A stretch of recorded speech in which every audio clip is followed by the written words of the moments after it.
My name is Jenny Ammirati, and I'm a yogurt expert. That's good.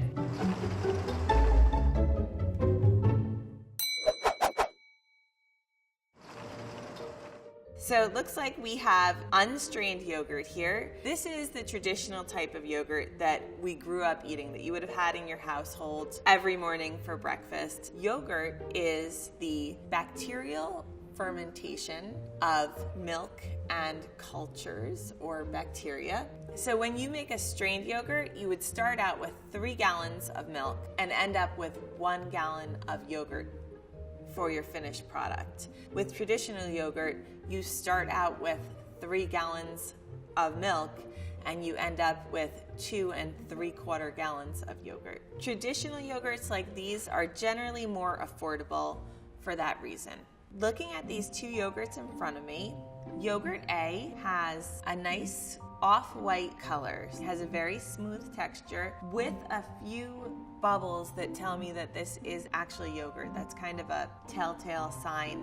Yogurt A looks pretty good. B has a little bit of a bluish tinge. I would expect a traditional yogurt that's not strained to be a little bit more yellow because it still does have the whey in it. It's this bright yellow neon liquid, and it does give traditional yogurt a little bit of a yellowish color. These colors don't tell me very much, but the yellow tint is what I would expect in the yogurt. It's gonna come down to taste on these 2. I'm gonna give this a little stir. It has a nice viscosity, this yogurt. These little granules are from the actual yogurt cultures that are used in the yogurt. This is just something that happens when you make yogurt. This yogurt has a little bit of acidity and a little bit of sweetness. It has a nice smooth mouthfeel. It's a nice balanced traditional yogurt. So when I take a taste, I'm really gonna look for, is there a tang in this yogurt? And can I tell anything about the milk that they used? B has slightly more of a tang. It's a little bit more acidic, so I taste more of the sourness. And I taste less of the dairy and less of the sweetness in yogurt B. This is tricky, you guys. I'm pretty much basing it on the color. The bright whiteness in B doesn't seem as natural to me and makes me think that A might be the more expensive yogurt. All right, guys, the big moment. Let's see.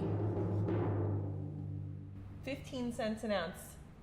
8 cents an ounce. I was a little nervous for a second there, guys, but it's gonna be okay now. The more natural product is almost always going to be the more expensive product because it's going to take longer to produce. The more highly manufactured product is always gonna be the cheaper product because it was produced more efficiently. They're both good products. They're both yogurts that you could enjoy with your granola and strawberries for breakfast in the morning.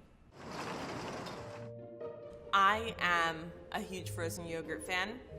I make frozen yogurt, and I think one of the ways that larger manufacturers go wrong with frozen yogurt is that they try to make it taste like ice cream. I like frozen yogurt to be yogurt frozen, to have that same tangy, tart freshness that regular Greek yogurt has, but with a little bit of sweetness and some flavorings possibly.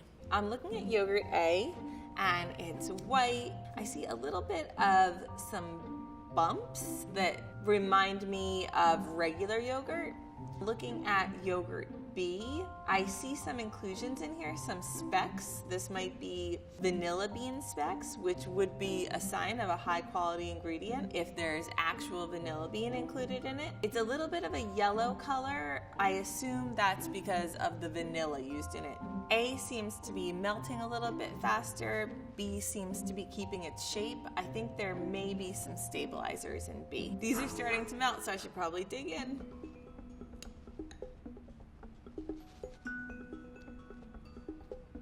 It's pretty creamy and smooth, and it's got a nice amount of tang. You can really tell that you're eating great tart yogurt. Someone took the time to make real yogurt and then turn this into real frozen yogurt. This thing is the real deal here.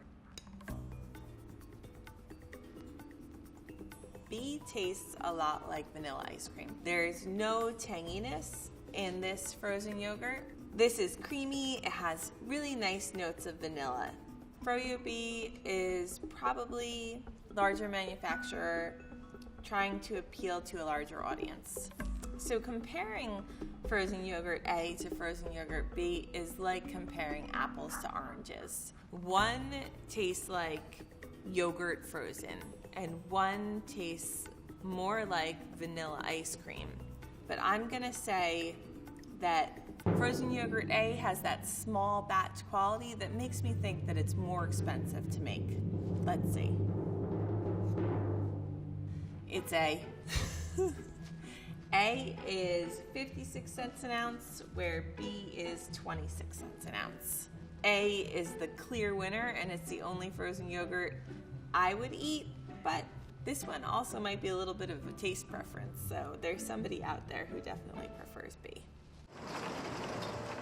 Greek yogurt is the type of yogurt that they are known for making in Greece, where they traditionally use a straining bag to strain out the whey. Greek yogurt is the most popular strained yogurt, but there's many thick strained yogurts throughout the world. My company, Culture, an American yogurt company, we've been making fresh Greek yogurt from scratch for the past 7 years, so I feel pretty confident about this category. Looking at A and B right now, they're both very white in color. B is much, much thicker. The thicker it is, the less shiny I might expect it to be. The shininess of yogurt A could be a sign of a gelling agent in there. Yogurt A might be a more commercial product, certainly might be the more economical one of the two. Okay, I'm gonna give yogurt A a little stir and see what happens. It's very thick. This is not as thick as I would like a Greek yogurt to be. For me, this is something in between Greek and traditional. All right, I'm gonna give it a taste. Very tart. It's probably more tangy than I would have thought it would be. It tastes like there may be some kind of thickener in there, and you could sort of taste that aftertaste. It's probably a non-fat Greek yogurt because I don't taste a lot of creaminess in here. It's a very simple, tangy Greek yogurt. B is definitely a thicker, creamier, tart Greek yogurt. I'm hit by the thickness and creaminess of it. So all of these things together give me a really balanced bite of yogurt, and for me, it's much more of a pleasurable experience. I would say that the complexity of flavor B, to me, would signify that this is probably a handcrafted yogurt. This is probably made in small batches by a craftsman or an artisan. If they're using grass-fed milk or organic grass-fed milk, that is going to cost them a lot more money. And if they're making this in small batches using traditional yogurt making methods, that labor-intensive process is going to be hugely expensive. A is probably a national brand. It's probably mass-produced because they are making a large volume of yogurt. They benefit from economies of scale. They benefit from purchasing power, so they can sell their yogurt for a lower price. All right, B is my choice. I think B is going to be our more expensive yogurt. Let's see. All right, yes, I was right. With yogurt B, you're paying for the craftsmanship and the quality ingredients. And if you're buying Greek yogurt, spending a little bit more money for a thicker, creamier Greek yogurt is going to be worth it.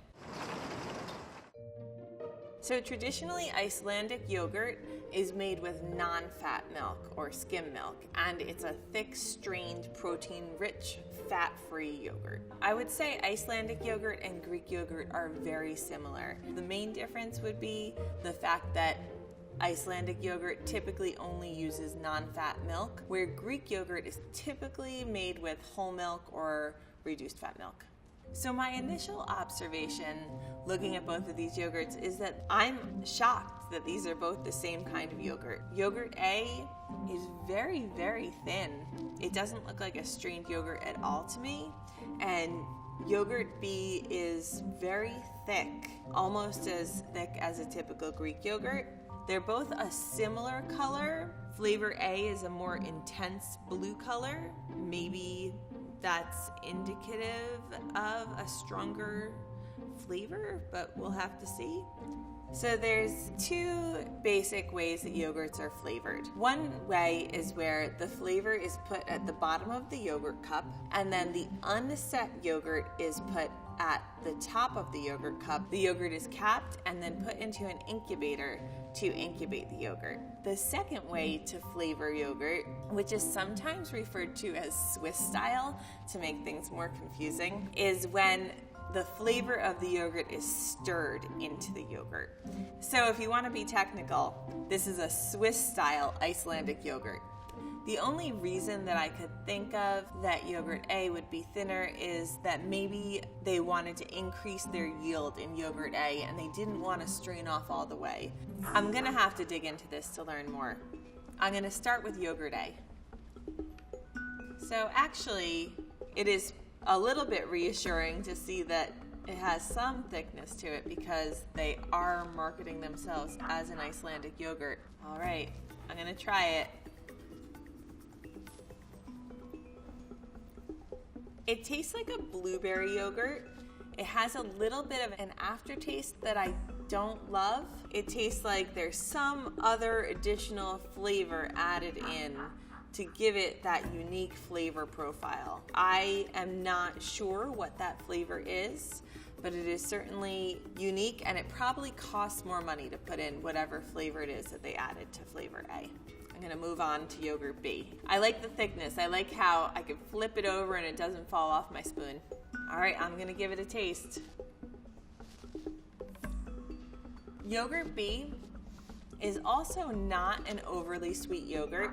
It has a lot of tang to it. Yogurt B might be more mass-produced. It has less depth of flavor.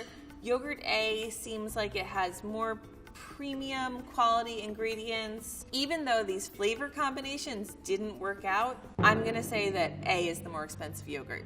All right, fingers crossed. Right, yes. Yogurt A is 56 cents an ounce and yogurt B is 30 cents an ounce. We're gonna say that yogurt A is probably a small craftsman testing out new ingredients, and it costs more to be innovative and test things out. It takes a lot of effort for a company to put out a new product. So if you see a new product out there from a small maker, give it a shot. Drinkable yogurt is usually delicious. Typically, when people think about drinkable yogurt, they think about kefir, which is a specific type of drinkable yogurt with about 7 different cultures in it. Drinkable yogurt is a great way to get probiotic cultures. It's easy, it's quick, it's portable. It's a great way for adults and kids to get their probiotics. The trade-off may be that a lot of drinkable yogurts on the market are huge sugar bombs. Naturally, none of the whey is strained off, so there's the natural sugar that occurs in the milk, plus there's a lot of added sugar in a lot of these drinkable yogurts. So it's just something to be aware of and something to look out for. Visibly, there's a lot of differences between these two yogurts. So this one, I can assume that there's probably real fruit in here. I could tell by the little specks of seeds that I see in this product. This one, I can't tell from looking at it whether there's any real fruit in it. I don't see any seeds. It may have been strained or it may have been blended very, very well, but just from looking at it, I can't tell. B smells not that tangy. There is a strawberry smell, but it's a little bit of an artificial strawberry smell. It's very common in food manufacturing to add scents to food. Because so much of taste is scent, it is a little bit of trickery to make you think that there is more of that flavor in what you're consuming. Let's give it a taste. It's not very tart at all. I don't get a strong yogurt flavor. It tastes a little bit like drinking cotton candy to me, and it's probably something that's marketed to kids. I don't think yogurt needs to be this sweet. I'm gonna give this one a try. This one has a really nice tart flavor. You get that tang of the yogurt along with a little bit of strawberry flavor. It's sweet, but not too sweet. I really like this one. I could drink a whole bottle. So I think that Yogurt A is the more expensive one. It's more expensive because it probably has real fruit. It tastes like a more natural product. Yogurt B tastes like it's made with artificial flavorings and tons of sugar. So I think A is the more expensive product. All right, let's find out. Yay! Yogurt A is 23 cents an ounce and yogurt B is 15 cents an ounce.